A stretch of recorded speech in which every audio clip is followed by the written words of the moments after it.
Hello, welcome back to Running Remote. We are on day 2. It was such an awesome day. Yesterday we met so many people, everybody together for the first time after 2 years. For me, actually, it's been like just a really good feeling. So I'm really happy. The next session we have on stage 2 today, we're going to be talking about transitioning to remote or hybrid with Grow Remote.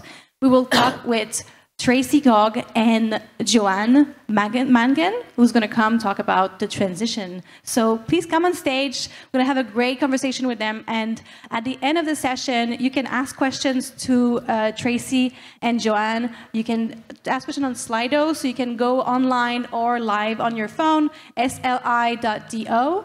And then you write the code RR22 and can ask all your questions. We're going to have a discussion after about your session. Thank you so much for being with us today. Thank you, Daphne. Thank you, Daphne.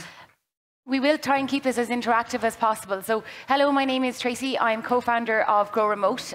Grow Remote drives systemic change within the remote working ecosystem. So fundamentally, we want employment to be available to everybody regardless of their location. Part of that is transitioning organizations to remote and managing that process. If somebody might take a go at the slides, thank you so much. So we're an award-winning social enterprise with the primary piece of our work based in Ireland. We run in over 130 communities across 17 different countries, empowering people to make remote work local in their local communities. Running social meetups, whether that's growing vegetables together, going out for a couple of drinks, running, hiking, ways for remote workers to engage in their local communities. Mostly, we try and make everything that we do open source, so free and publicly available to everybody. We know that the future is hybrid, so we work with some of the world's largest organizations when they're looking at the transition to remote. And we bring in industry leaders in the space, people who are doing it and have been doing it for years. Over the course of that work, since 2018, we've seen many surveys in organizations. And we know that the future looks something like this based on what staff are saying. 1/3 fully in the office, they do not want to hear about remote. 1/3 2 days in, 3 days out, or some days in, some days out, and 1/3 fully remote. We know from large enterprises that this is one of the most challenging models to implement in an organization. I'll have maybe take another go at the slides there. So different organizations have different models when they're looking at remote. The likes of Amazon and Shopify in Ireland were home only. So no Shopify, and the man who led Shopify in Ireland with over 800 people is in the audience here, and very luckily our chairman of Grow Remote. They had no offices there and they didn't use co-working spaces, so that was home only. The likes of HubSpot and Bank of Ireland are between home and headquarters. And then there's other organizations, say for instance Glowfox. You can pick up that job anywhere and then you can decide where it is you'd like to work, whether that's home, office or a local co-working space. And that's really important to allow that flexibility. From an economic development perspective, in Ireland in particular, we've got over 400 co-working spaces across the country, and they're really embedded into the remote working ecosystem in Ireland. Okay, so when we look to how companies can make the transition to remote, we look at 3 key areas. So any company who's considering making the transition to remote or to hybrid really needs to look at these 3 pillars of their business. So the first is policy, and the second is technology, and the third is culture. So if you take a look at policy, what you're talking about there is every policy in your business looked at through the lens of remote working. So let's take, for example, your diversity and inclusion policy, or even more operational things like your meeting policies or your hiring, recruitment policies. So are you looking at them through the lens of remote working? And then you need to look at your technology. So do you have the technology in place that's going to enable your employees to work remotely? And then finally, and most importantly, you need to look at your culture. And when it comes to culture, if you take policy or technology, these things are they're almost binary. So either you have the policy or you don't have the policy. You have the technology or you don't have the technology, and it's very measurable. So you can say, okay, we have this policy, it's rolled out, and it's working. So you're able to measure the impact of that. Culture is a little bit more challenging, because culture it's almost an intangible sort of hard to measure piece, but it's actually one of the most important pieces when it comes to making the transition to remote work. So you need to make sure you have a culture where both your hybrid workers, your remote workers, your in-office workers all feel included. They feel like that they can thrive, that they don't have a disadvantage because they're working remotely, so that everybody has the same access to opportunity, everyone has the same access to promotions, regardless of whether they're in the office every day or whether they're at home every day, or a combination of both. So that culture piece really is a big challenge for the employers that we're working for, but is super important when it comes to making the transition to remote working.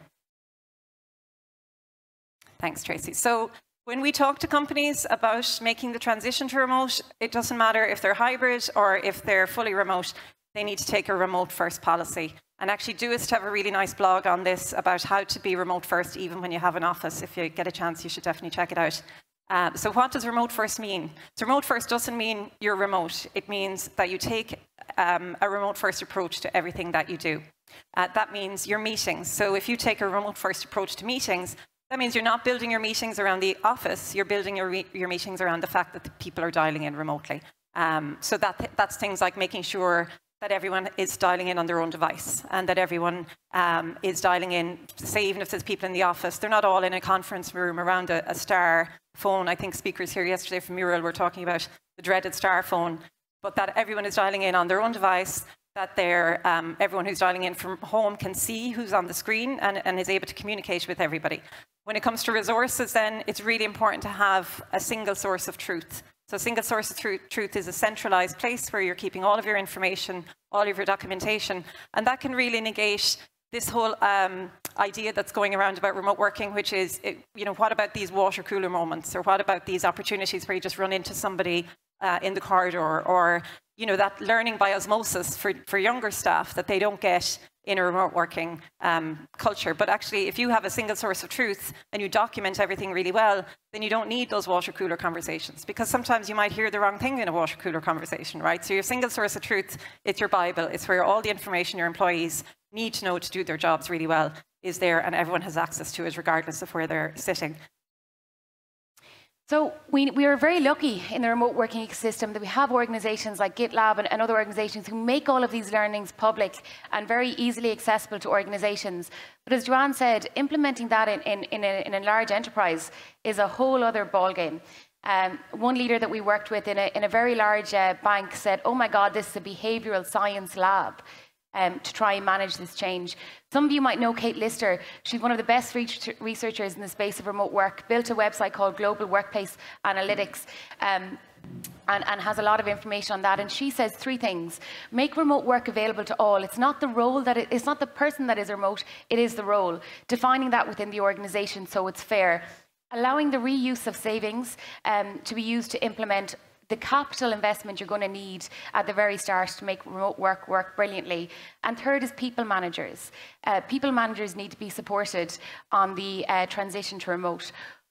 You might know an organization called Workplaceless. They're a leader in training internationally in the space of remote work, and they built a competency model specifically for organizations managing that transition to remote.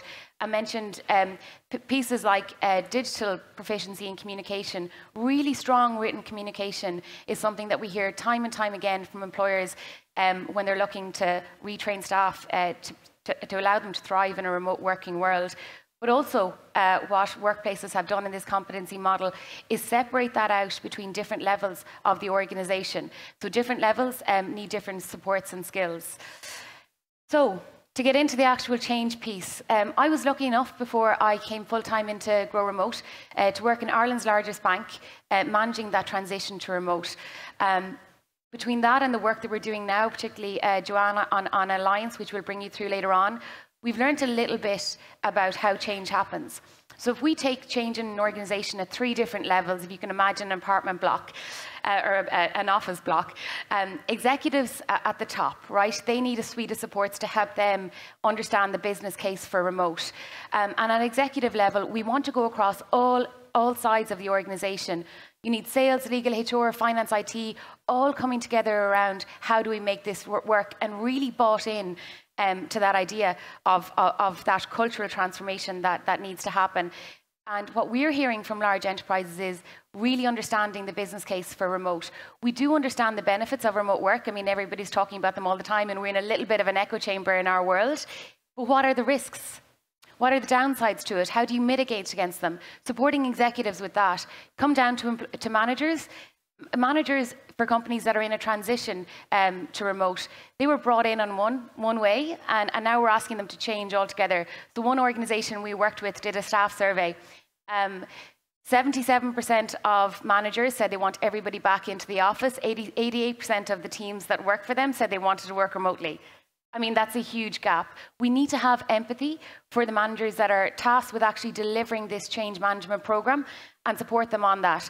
And there's plenty of training programs, and we run them with Ireland's largest enterprises. And then kind of the final tier, all colleagues. Generally speaking, they're asking for remote, so there's no kind of trying to build a business case for them, right? They've been begging for this for years.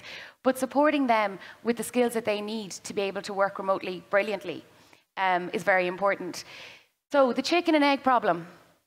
If we look at, so in Grow Remote, we do, again, systemic change, and we look at it in terms of supply and demand. In supply, there are two categories. The first is all remote companies who are already there and maybe just learning how to do it better. And the second is those larger enterprises. So we actually took a call in 2018 from a brilliant lady who was head of the transformation of the Ways of Working program in a significantly large organization pre-COVID. And she said, look, it's different for companies who are built that way, but we're dealing with 250 years of culture coming down on our shoulders, right? So, and loads of change program. There's change fatigue in our organization. So how do we implement it when we don't have the business case, when we can't go? So here's what we did with a couple of different organizations. We compiled data that we have within the organization, staff acquisition rates, retention rates, what staff are asking for, what they're saying in exit interviews about leaving. We then bring in industry leaders to those organizations to speak to the executive team to understand a little bit about how this works in other organizations. Between those two pieces, that gives us just a little bit enough capital to implement a pilot. When we can implement a pilot, that allows us to build our own business case from within these organizations to prove that it works. And part of that is getting champions across the organization at all levels. So if you think, again, all parts of the group, all levels of the group, and determining your success metrics around that to be able to show whether it works. So for one example is one organization we work with had a 6-month retention rate of staff. So for them to be able to prove that remote work helps retention, they only have to wait 7-8 months, right? They're able to prove it that quickly. When we get into a pilot... I think you need to go back a slide or two. No. Did we skip? Yeah, we did. Okay. When we get into a pilot, it's all about how we manage that process. So hiring a head of remote is really what you need to do, but you're not able to do that, again, because of that chicken and egg challenge. So one project manager, and you run diagnostics, send a very simple survey out to a pilot team, say 12 teams across the organization, ask them questions under communication, performance management, culture, etc. You'll get some results based out of that. You can score the results to see where you are on the spectrum. Follow that up with one-to-one interviews, ideally with people managers and their teams. From that, you're going to get a number of problem statements. Problem statements might be, well, we used to learn by osmosis and we can't do that anymore. And you'll be able to say, okay, out of the 12 teams, 8 out of the 12 teams experience that problem. Back to that idea of onboarding stakeholders across the organization from all parts of the business, all levels. You can work with groups across finance, HR, IT, etc. Bring the problem statements to them and ask for how we build solutions. Your project manager will then be able to go and track those, see how the solutions are going, and meeting with your pilot teams on every 2 weeks, every month, and understanding how that's working for them. And there's a fantastic organization called eBay, and their team in Ireland was the first team across eBay International to implement work from home. They've been doing it since 2018, and they say, we don't know it all, we're still learning. And that idea of we've had hundreds of years to understand the office, we've only had a very short amount of time to understand remote work and hybrid working. So keeping that review going and back into that iterative process is key. Yeah, and I think the point about the pilots is really important. A couple of companies that I've spoken to who maybe more legacy industries where they wouldn't be as far ahead in the remote working curve as some others. They have said that the pilot is a really good approach to take because it's not so scary as a company-wide or an organizational-wide transformation. It's a way to capture that data that Tracy talked about and be able to make a really strong business case without going down the road of let's make everybody fully remote, which can be still an intimidating prospect, I think, for some companies that we work with. I think I've gone back on my slides again. Sorry. Okay.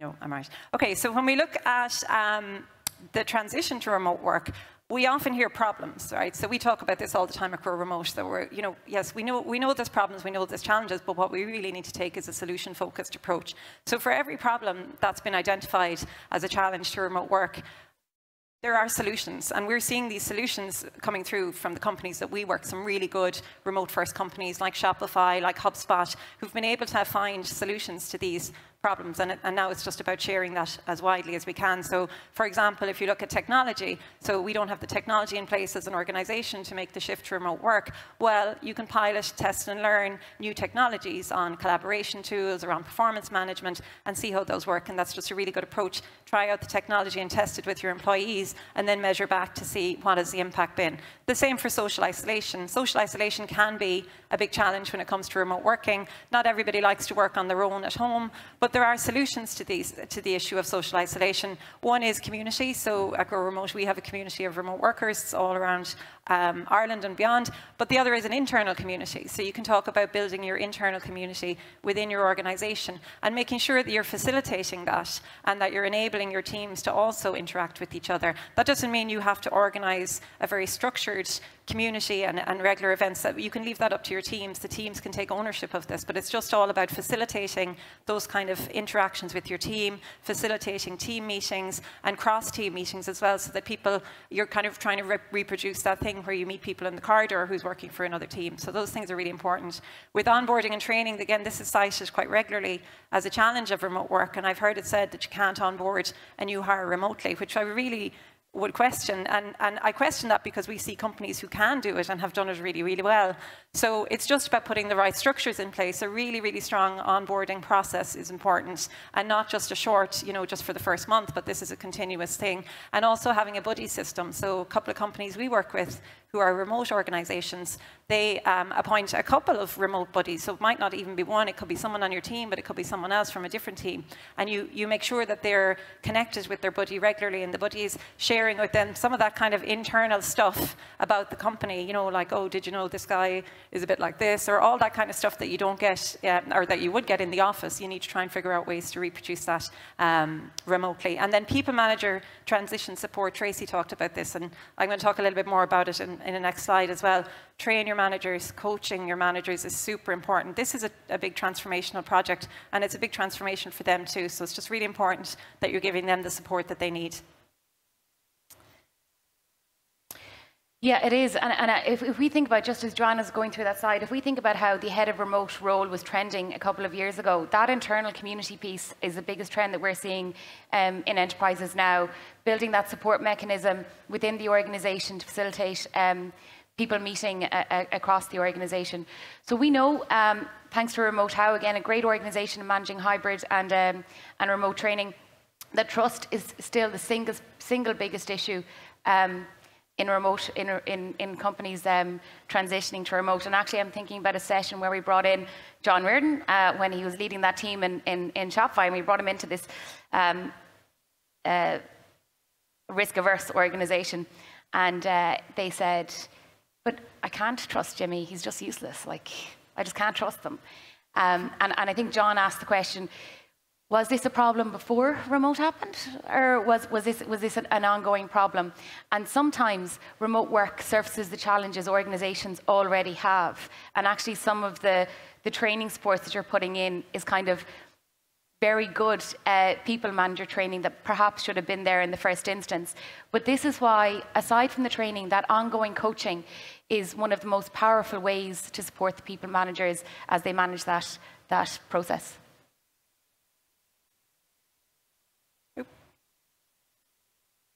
Okay, so my role at Grow Remote is employers lead. So I manage our relationships and partnerships with employers. And there's different reasons we do that. One is to learn from companies. I keep talking about Shopify, but that's because our chairman is sitting here. But other companies that we work with who have been doing remote really, really well, and we learn from them. But the other piece to what we do with employers is we need to support and enable the companies who are on that transition to remote and hybrid. And over the last 2 years, a lot of companies, remote was forced upon them because of the pandemic, but they haven't really had the time, whether, some of them are just trying to keep the doors open. They didn't really have the time to really sit down and plan this out. So what we're trying to do now is be able to support them and enable them to make that transition. And last year in September, we built the Remote Alliance, which is a group of some of Ireland's largest employers. Some of these are companies you would know, eBay and Vodafone, for example, those two companies you would recognize. Also the ESB and Liberty Insurance, these are big employers in Ireland and in Europe. And they have come together in the Remote Alliance because they want to, first of all, connect with other peers. So it's a forum for peers to learn from each other. The first piece is they also, as organizations, are willing to make a commitment publicly to making the transition to remote. And what they really want to do is take those learnings, and that's where we come in. We capture what we're learning from them, and we're turning that into resources. So they're really willing to share what they're learning with other companies on the journey. And that's really, really important when it comes to making the transition to remote. We're all kind of in the same boat, really. We're all learning it. As Tracy said, we were doing the office for 100 years and we still didn't get that right. So it's really important that companies are learning from each other, that they're connecting with other companies, that they're bringing challenges. So in the forums that we do, they come in with a challenge. So the last meeting we had, they were talking about how do we do offsite retreats. And they're able to learn from each other. Well, we're doing this, and it's really useful, and then we're capturing that and we're sharing that out for other companies who want to learn how to do the same. So what we're learning from the companies in the Remote Alliance is that what we're learning, one of the key things we're learning from the Remote Alliance actually is the need for manager support. And I don't think that's highlighted enough when we talk about the shift to remote working, and it's really important. I'm talking about frontline managers. And frontline managers are at the coalface of the transition to remote. They're the ones who have to take they're being told by the executives, and then they have to translate that to their teams, and they have to get their teams on board. And that's coming through from the companies that we're talking to in the Remote Alliance. So some of the initiatives that they're putting in place to help them drive their transition forward, one is they have regular manager forums. So it's eBay, I think, that have a weekly manager forum. And that is a place where whoever's leading the transition, so that could be you could have a remote working team, you could have a transition team or a transformation team. So whoever's responsible for leading the transformation to remote work, they facilitate these sessions with managers. And they bring all the managers in and they let them know, this is the latest process, this is a new policy that we have, this is a change or a tweak that we're making, here's some information for you to be able to communicate this to your teams. And they're just providing that support and that guidance to managers who really need that on a regular basis. The other thing that we're learning from the companies in the Remote Alliance is how important it is to document that. So out of those meetings, you're coming out with maybe a new process or something that's been tweaked, and it's really important that that's shared as widely as possible. So the companies we work with are creating manager guides, leaders guides, how-to guides, how to run inclusive hybrid meetings, how to manage occupancy. So if you're a hybrid, how do you manage the complexity of sometimes people are in the office, sometimes people are at home, or even things like desk booking, bringing in new technology like desk booking apps, how to use them, and how to communicate to the team how important it is that they're using them as well. So making that available to managers is really, really important. And training for managers, training and coaching, which Tracy mentioned earlier. It's really important that managers are given the support in terms of training and education, because this is a big shift for a lot of managers who are used to managing presenteeism, and now suddenly they're in a new place where they're managing outputs, which is more rewarding for a manager, I think, but also it can be a little bit of a challenge. And one thing that we've learned from the Alliance is just to recognize that it's a big time commitment for managers. Okay, so you do an hour session on something new, then they may have to take 3 or 4 hours to communicate that out to their team. So just being aware, and how companies that we work are addressing that is they're telling the managers, look, this isn't just another task you have to do on top of all the other million tasks you have to do as a manager. You're an integral part of the transformation. And if we get this right now, we're going to reap the benefits in the longer run. So they're really encouraging the managers to take the training as part of a development opportunity for them, but also as an integral part of what's happening within the organisation.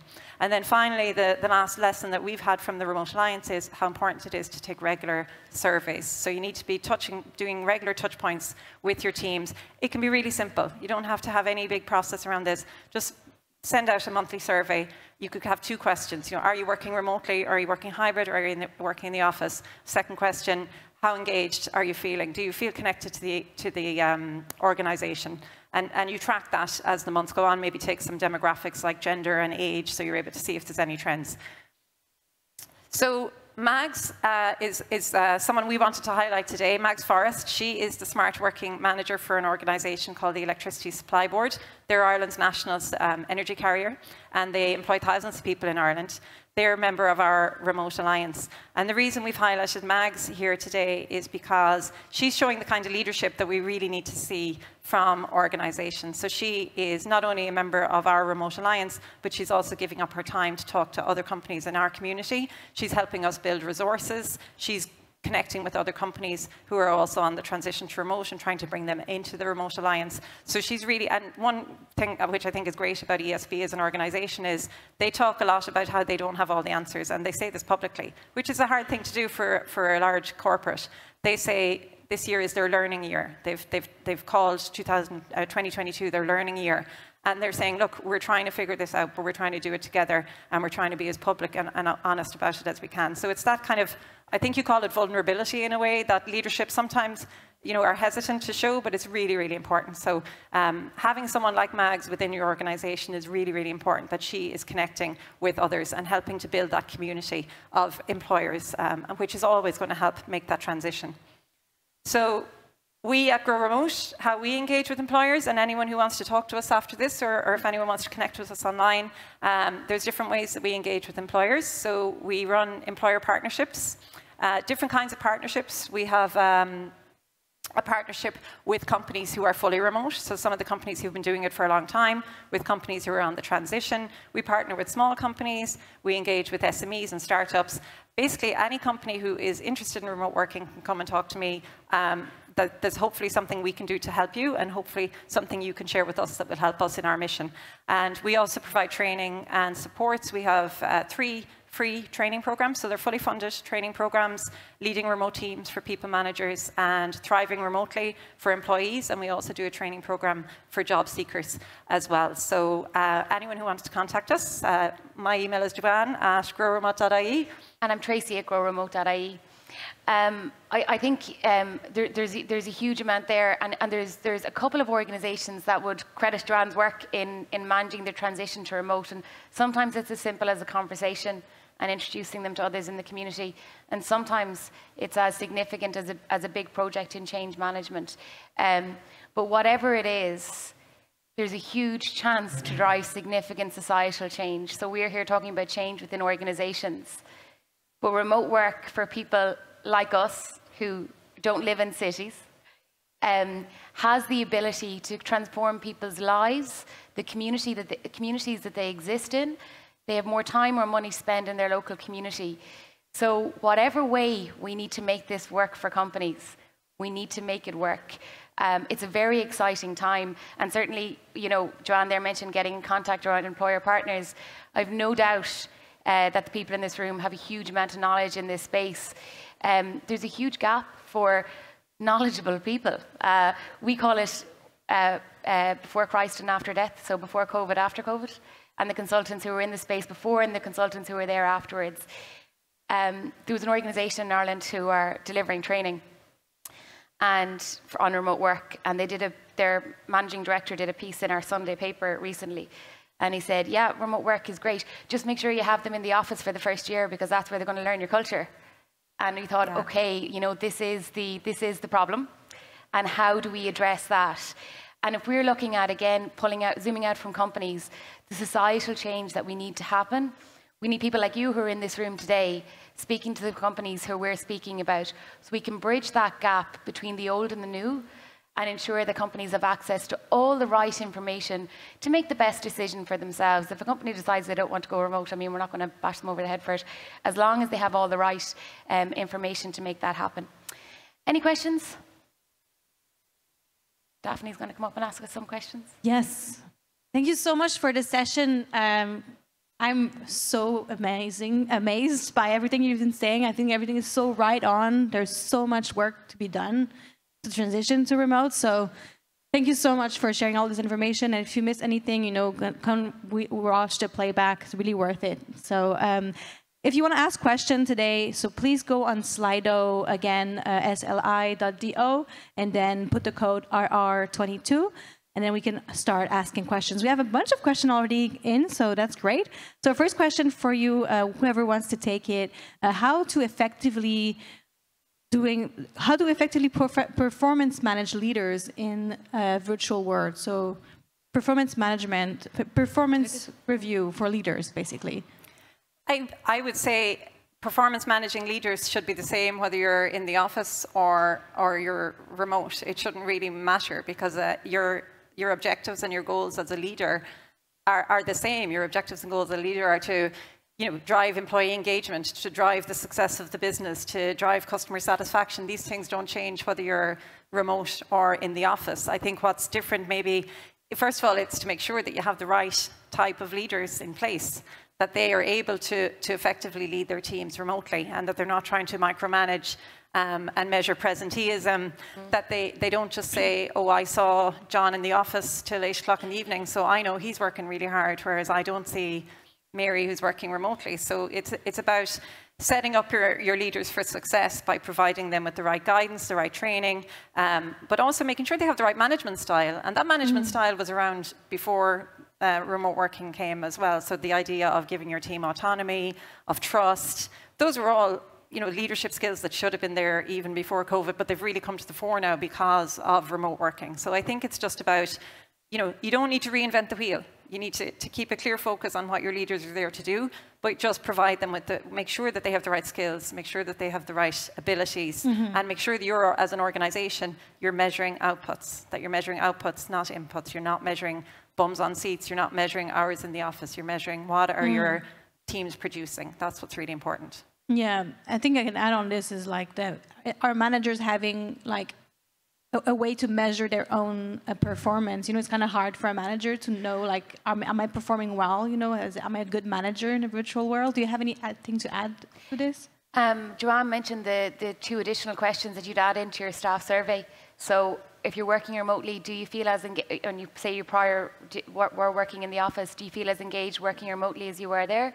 Do you feel you have the same ability for career progression working from home as you did in the office? And then track that. Ideally, you track who's getting promotions, and is there a distance bias thing happening?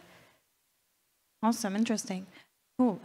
So another question we have, you mentioned about auditing process and policies in a business to make sure they are remote first. How would you suggest this is done without bias?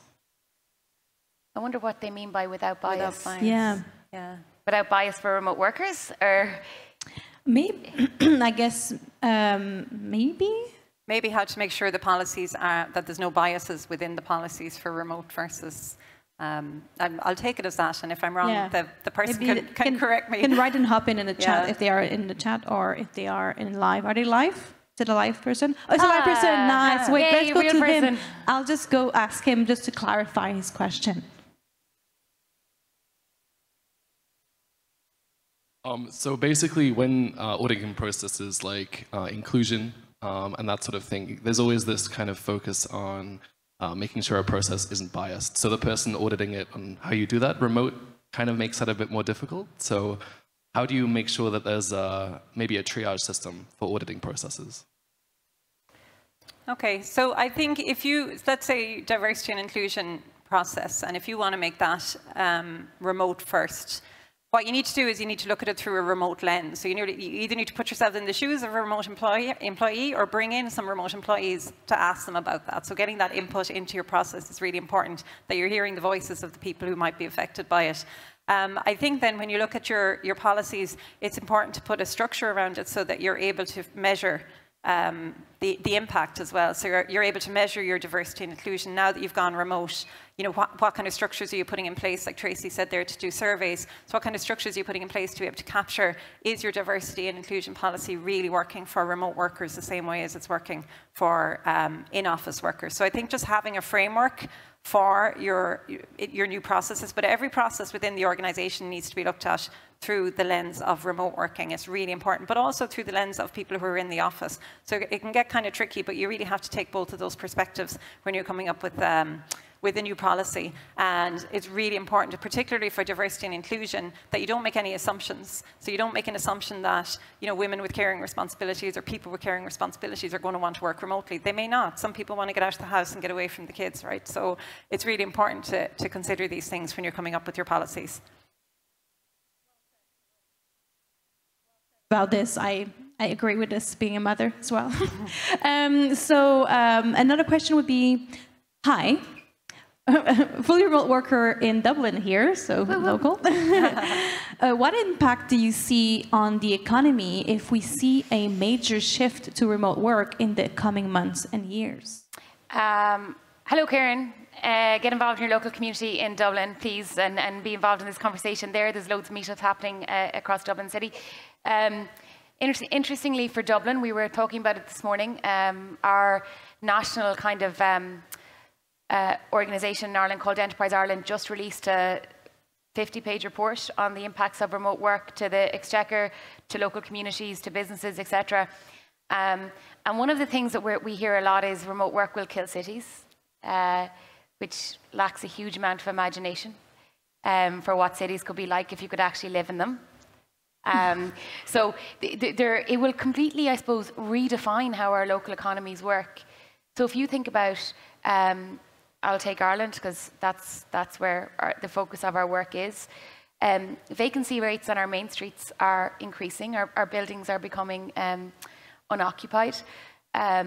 We have a huge amount of underemployment, so not just unemployment, but underemployment in our local communities.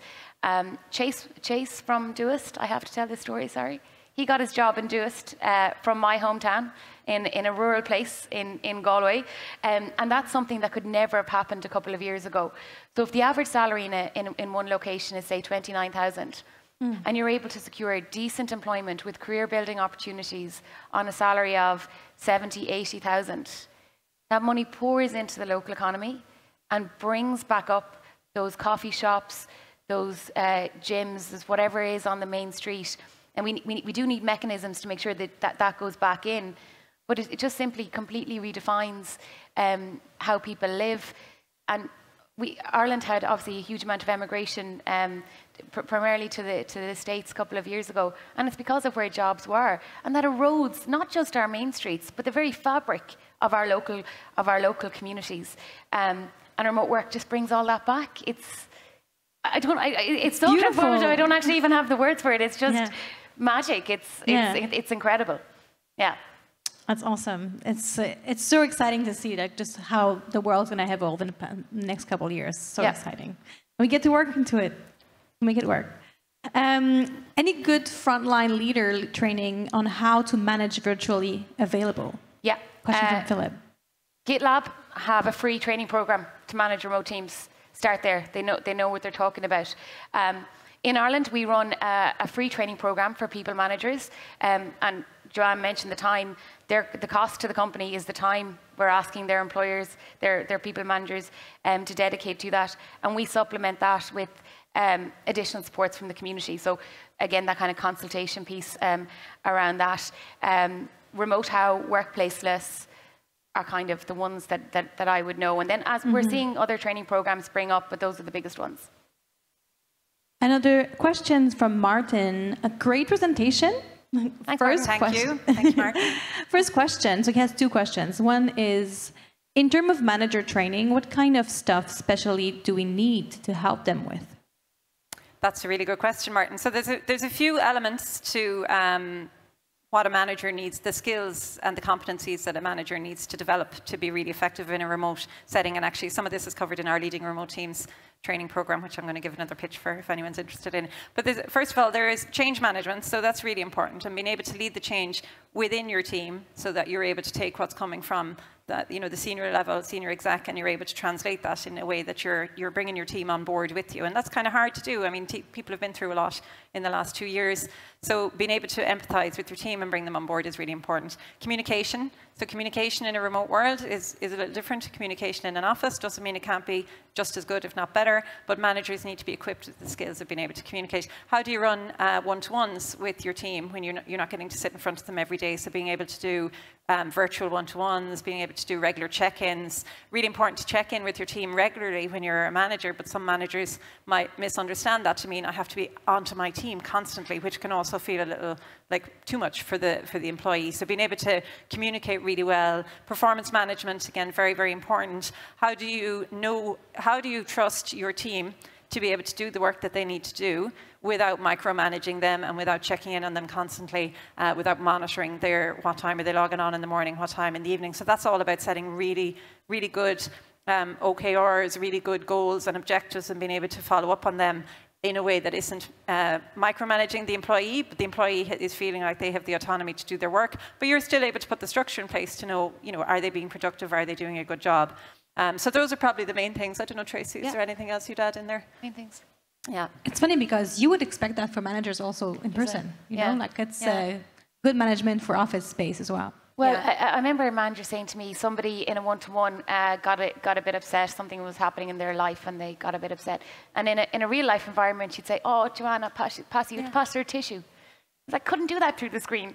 So how do I do that? And sometimes it's just exposure repeatedly, and then they get more comfortable and they find their new ways. And it's, there's some things that you can say, this is the textbook answer, and there's others empowering your people managers to learn their own style of how they do it. And I think that's really important. Yeah, and I think on that point as well, when you're in an office, you can see if someone on your team looks a little bit upset, or they're a little pale, or they're a little tired, or, you can kind of pick up on these little cues. So managers just need to learn how to pick up on those cues. And sometimes it could be just a case of asking people every day, how are you? How are you doing? Rather than sitting in the office kind of going, oh, she looks a bit upset, ask her, is she, are you okay? And I think managers need to develop those muscles to be able to check in and empathize with their teams and just say, how are you today? Let's not talk about work. Are you okay? And give them an opportunity to tell you if something is up.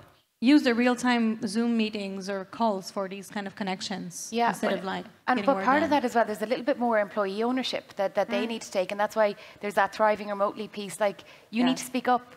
I think we had it last week. It's just a bad day. Just do not come to me with anything. And saying that, and so there's something on the employee side that there's a little bit more that they need to do in this environment to make themselves heard in the workplace. Yeah, that's really true. And overall, build that kind of psychological safety, so employees feel they're safe to say, I'm not okay. I don't want to work, I just need a day off, I need a mental health day. But building a culture, kind of goes back to that culture thing, create a culture where people feel really safe and secure to be able to say that to their manager, and that the manager is able to deal with those situations in an empathetic way. It's really important. And that it won't actually damage you in your work, basically. Yeah. You can ask also more questions. We have actually more time for Q&A. We have 15 minutes still, so we have a lot of time. So go on Slido and ask more questions. I still have 2 questions there, but we have a good opportunity to speak with them and have a question answered. It's a really good opportunity.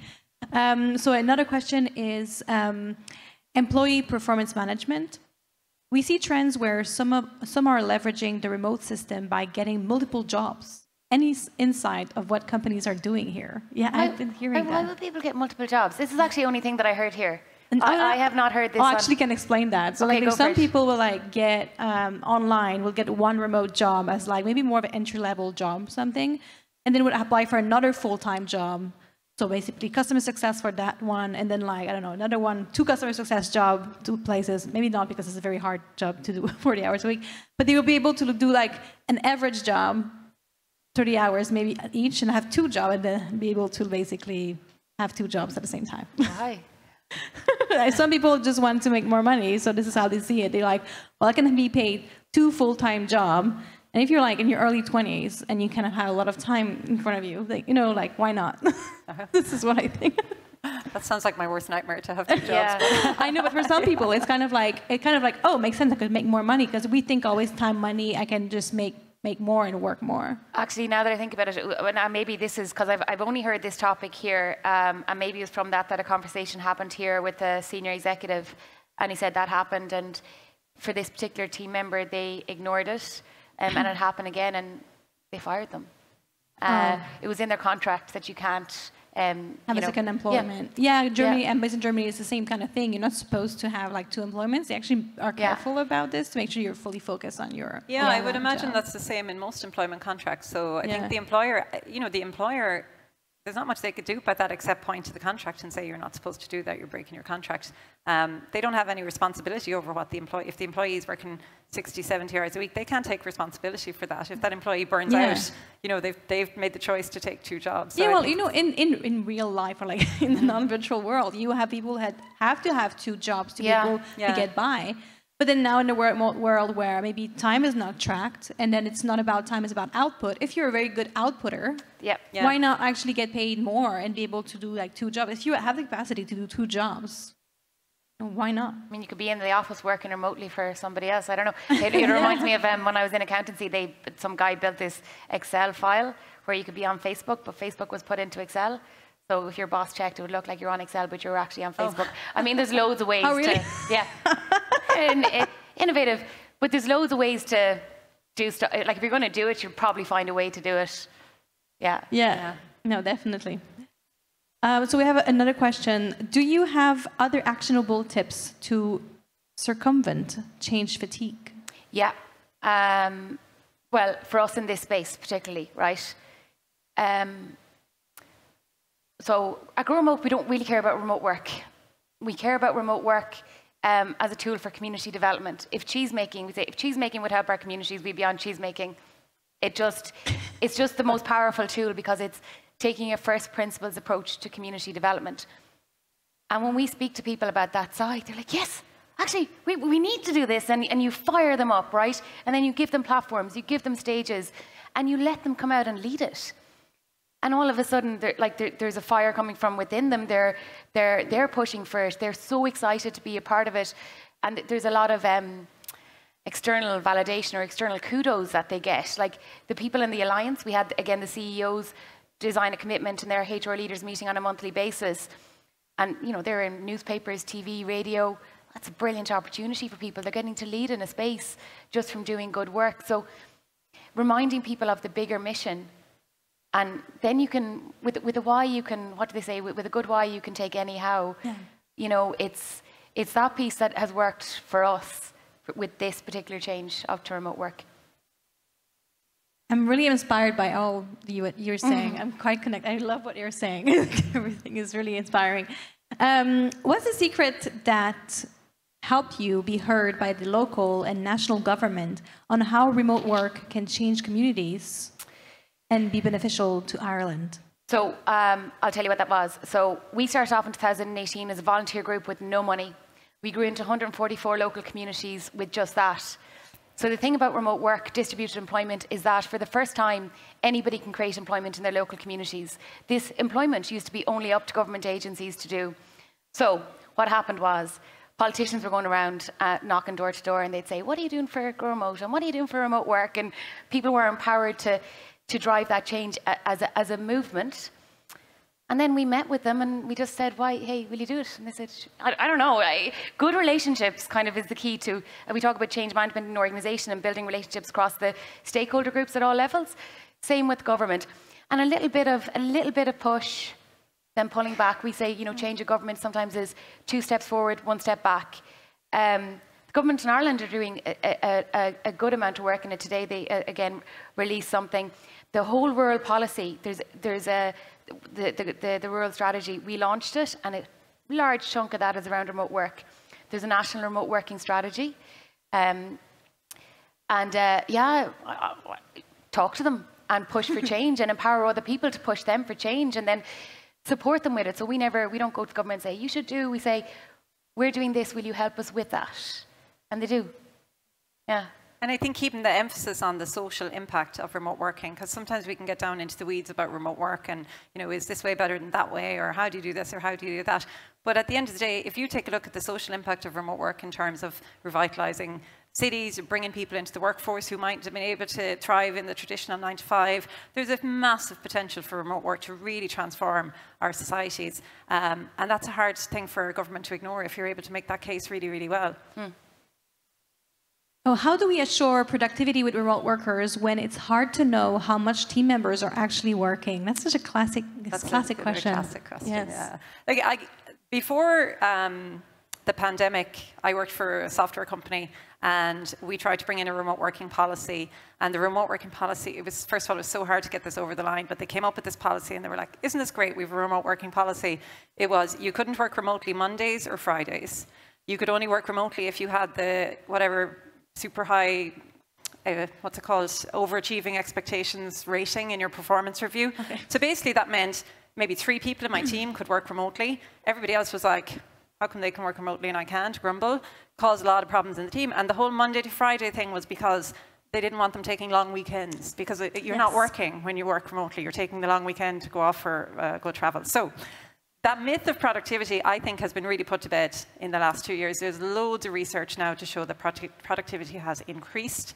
In fact, there's some data to show that workers have been working even harder, that remote workers work harder and are more productive. But I think if you're a manager and you're still a bit like, oh, but I need to see them, how do I know? You need to put proper KPIs in place. So set the targets, and then you know, how they get there is up to the employee. You can give them the guidance, you can give them the coaching, you can help them. But at the end of the day, my boss will say to me, okay, Joanne, what are you going to achieve in the next quarter?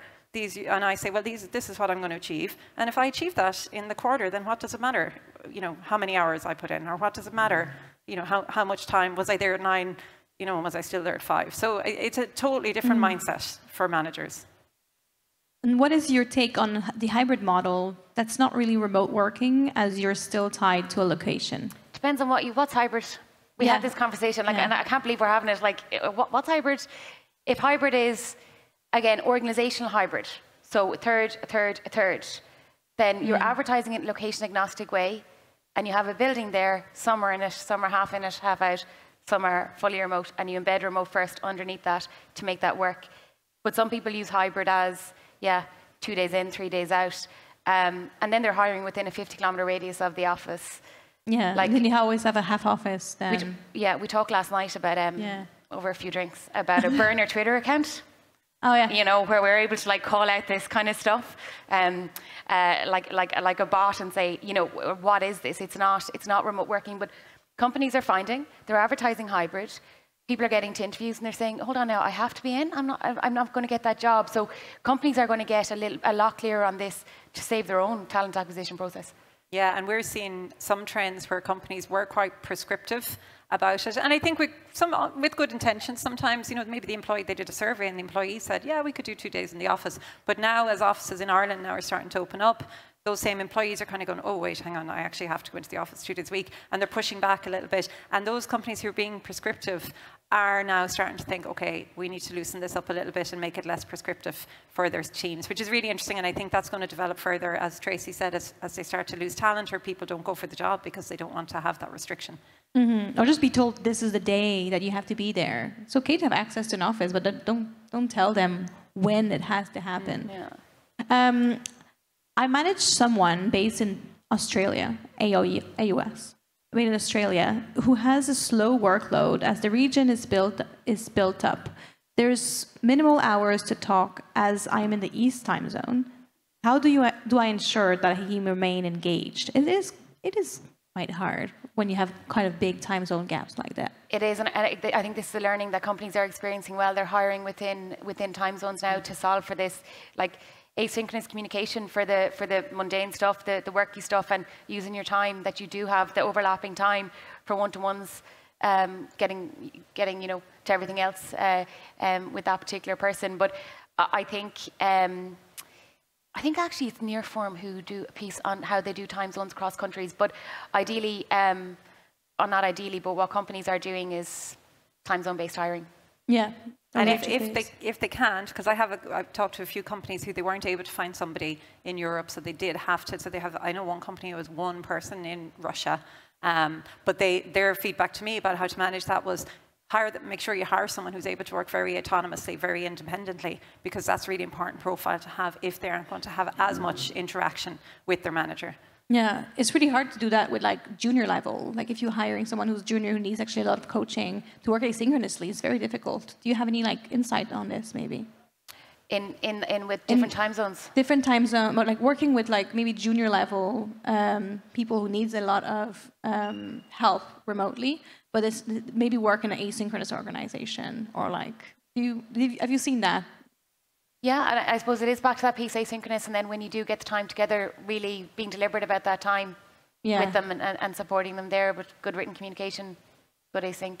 And there's a community, it's actually, Doist have built it, We Are Async, and it brings together all the asynchronous companies in this space and makes an awful lot of those learnings public. Can I answer the first question there? Yeah. Oh, yeah, one more question here, we have one more. Going back to revitalizing in-person stores, with income from local remote workers, do you have a theory on how cities could draw in more remote workers? Yeah, so just on even the in-person stores, we think we have a theory. We need to do some economic studies on this, that 1 remote jobs equals 2 more jobs in the community, right? So that's really, really powerful. Nacho Rodriguez in the Canaries built a program called Nomad City and Now Re-People. Incredible stuff that he's doing out there, and I've lived there for a while, so why I went there was simply good community, really good, strong community. And Gonzalo is over there building, Nomad in particular communities all over the world, and he might tell you a bit more about with Tulsa Remote over in the States. They pay $10,000 for people to come and live in a city, and we spoke to him, we brought him into the Irish government and all the local authorities and everything, and he said nothing to do with the money, all about community, building a really good soft ecosystem in countries, and ideally you want kind of national campaigns where countries are pitching hard, because we're kind of moved from a B2B sale to attracting companies to locations, to B2C. We need to attract their employees, and that's a completely different approach. That's awesome. Thank you so much for this session. Do you want to take another one? I think we have a last one if we have time. Okay, cool. So the one last one is, where is it? I'm not seeing. Any best practices to get people to open their cameras during meetings? You can, yeah. Funny, one company we worked with, nobody would have their cameras on. Now, this was COVID. And just asked the question, literally just asked the question, why isn't your camera on? They were in their kitchens, and their kitchens were messy. Yeah. Gave them backgrounds, and they all turned their cameras on. Yeah. So sometimes it's just simply like, what's happening there? Curiosity. They give you an answer, and you solve it. Yeah. And then it's cultural. Everybody has their camera on, you don't, and it's kind of, it's an immune system where you can make it part of your policy as well. So you can say, everybody, this is our meeting policy, and back to that thing about documenting everything, documenting all your policies, so everyone knows what to expect. So when I come in as a new joiner, I read my meeting policy, and I know I need to turn on my camera.